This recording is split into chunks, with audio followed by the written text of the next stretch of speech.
السلام علیکم ورحمۃ اللہ وبرکاتہ۔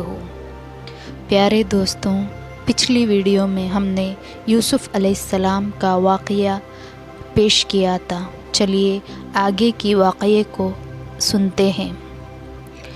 ادھر حضرت یوسف علیہ السلام کنویں کی تہہ میں بیٹھے تھے اور گہرے اندھیروں نے انہیں اپنے لپیٹ میں لے رکھا تھا۔ وہ اپنے مستقبل کی فکر اور اپنے باپ کی حالت ذات کا خیال کر کے پریشان ہو رہے تھے۔ انہیں رہ رہ کر اپنے بے قصور ہونے کا احساس ہو رہا تھا اور ان کا دماغ مختلف خیالات میں تھا۔ اسی دوران ایک قافلہ جو مصر جا رہا تھا وہ اس سرزمین پر پہنچا۔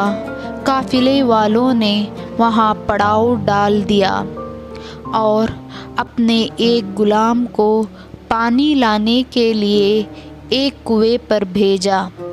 غلام نے ڈھول کنویں میں لٹکایا اور اوپر کھینچا تو دیکھا کہ پانی کے بجائے ڈھول کے ساتھ ایک خوبصورت لڑکا لٹک رہا ہے جس کا چہرہ چاند کا ٹکڑا دکھ رہا تھا۔ اس غلام کی حیرت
اس کا پورا خیال کرو اور اس کی خوشی اور آرام کی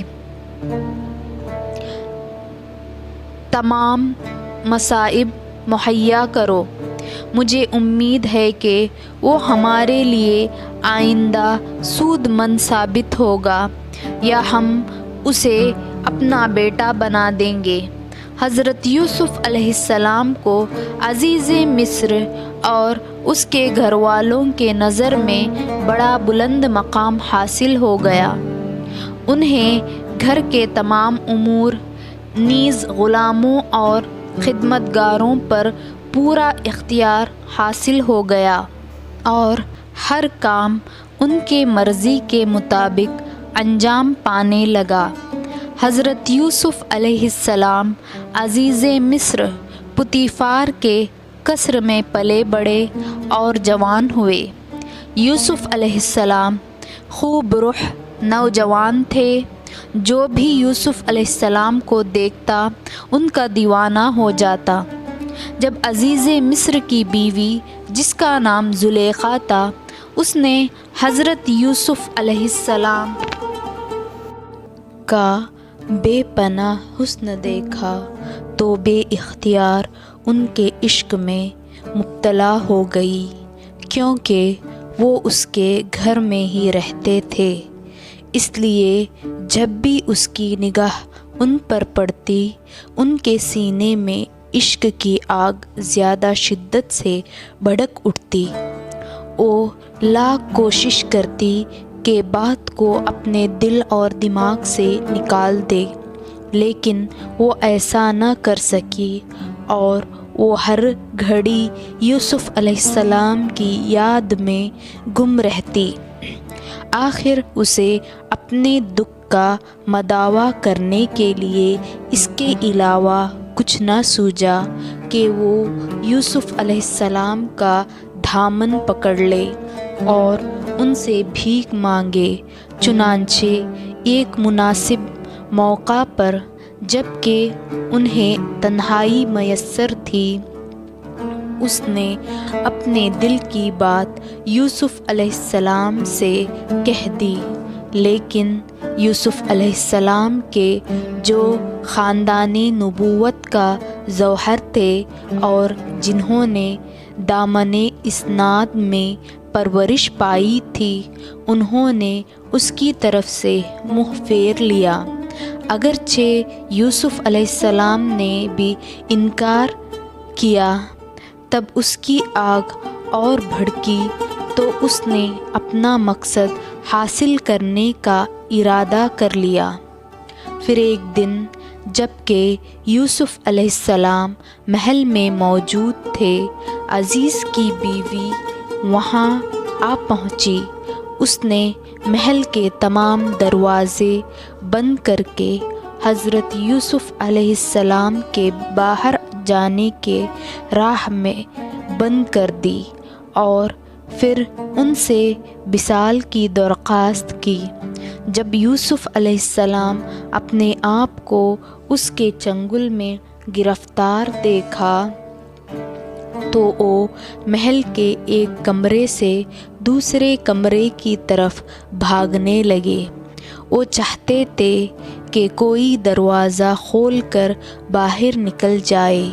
عزیز کی بیوی جو ان کا پیچھا کر رہی تھی، اس نے پیچھے سے قمیص کا دامن پکڑ کر انہیں اپنی طرف کھینچا، جس سے حضرت یوسف علیہ السلام کی قمیص پیچھے سے پھٹ گئی اور عین اسی وقت عزیز مصر محل میں داخل ہوئے۔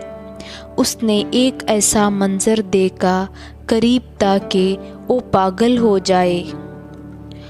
اس نے محل میں حضرت یوسف علیہ السلام کو پھٹی ہوئی قمیض میں آگے اور اپنی بیوی کو عجیب سی حالت میں اس کے پیچھے دوڑتے ہوئے دیکھا۔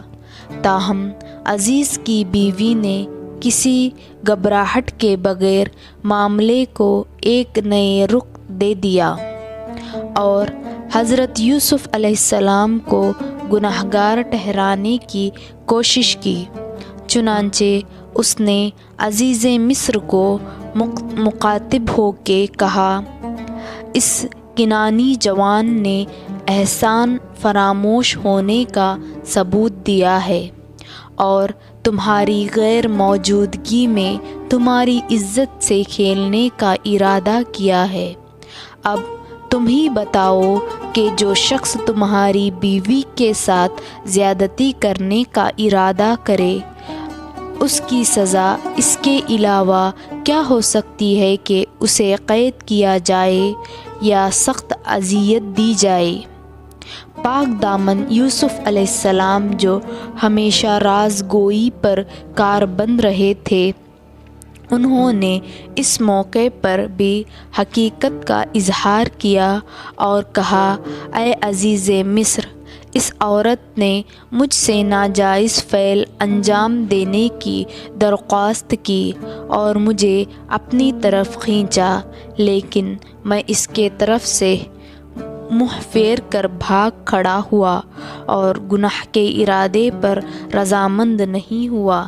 حضرت یوسف علیہ السلام نے عزیز سے کہا، جھولے میں لیٹا ہوا ایک کمسن بچہ میری سچائی کی گواہی دے گا۔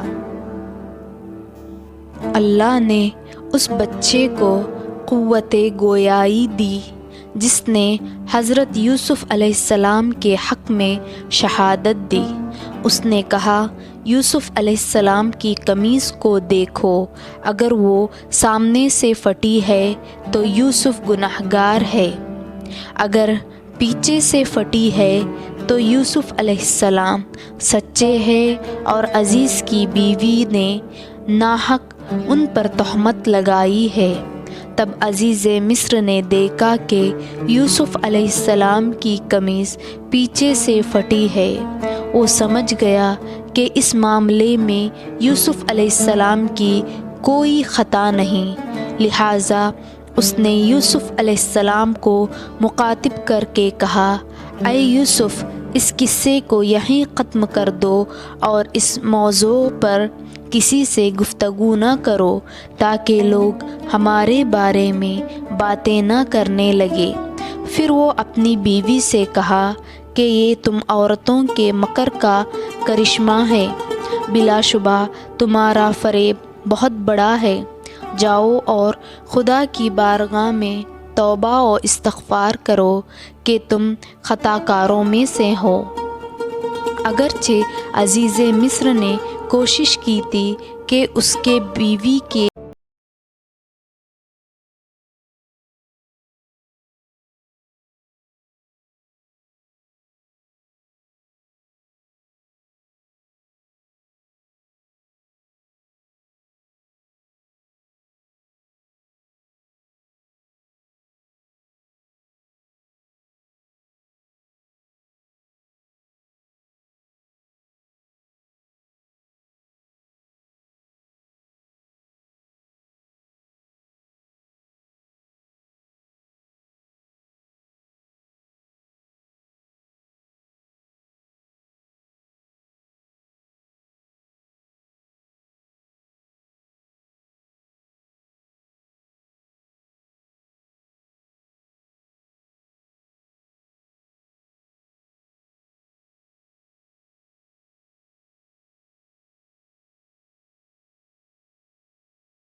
وہ اپنی ملکوتی روح کے ساتھ اپنے کام سے کام رکھتا ہے اور اپنی پاک دامنی کے حد سے آگے قدم نہیں بڑھاتا، اس کے باوجود بھی میں اس سے اچھا سلوک کرتی ہوں، اور اگر وہ میری بات نہیں مانے گا تو اسے قید کر دیا جائے گا۔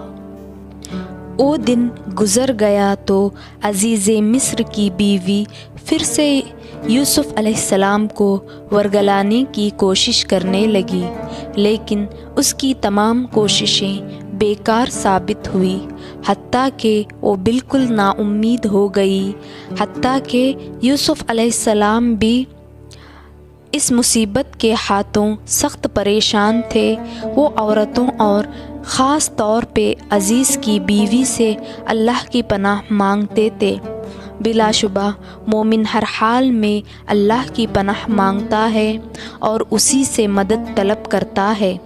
چنانچہ حضرت یوسف علیہ السلام نے بارگاہ الہی میں اپنے ہاتھ پھیلائے اور کہا، اے پروردگار، قید خانے کا تکلیف اور اندھیرا برداشت کرنا مجھے اس مصیبت سے آسان ہے، اور اگر تو مصر کی عورتوں اور عزیز مصر کی بیوی کا شر مجھ سے دور نہ کر دے تو خطرہ میرے نزدیک پہنچ جائے گا۔ پھر یہ بھی ممکن ہے کہ میں گناہ کے گڑھے میں جا گروں اور میرا نام جاہلوں کی فہرست میں شامل ہو جائے۔ خدا نے یوسف علیہ السلام کی دعا قبول فرمائی اور انہیں اس بہت بڑے فتنے سے نجات بخشی۔ دوستوں، آپ کو میرا یہ آج کا ویڈیو اچھا لگا ہو تو پلیز میرے چینل کو سبسکرائب کیجیے گا۔ ملتے ہیں اگلے ویڈیو کے ساتھ نیکسٹ پارٹ میں۔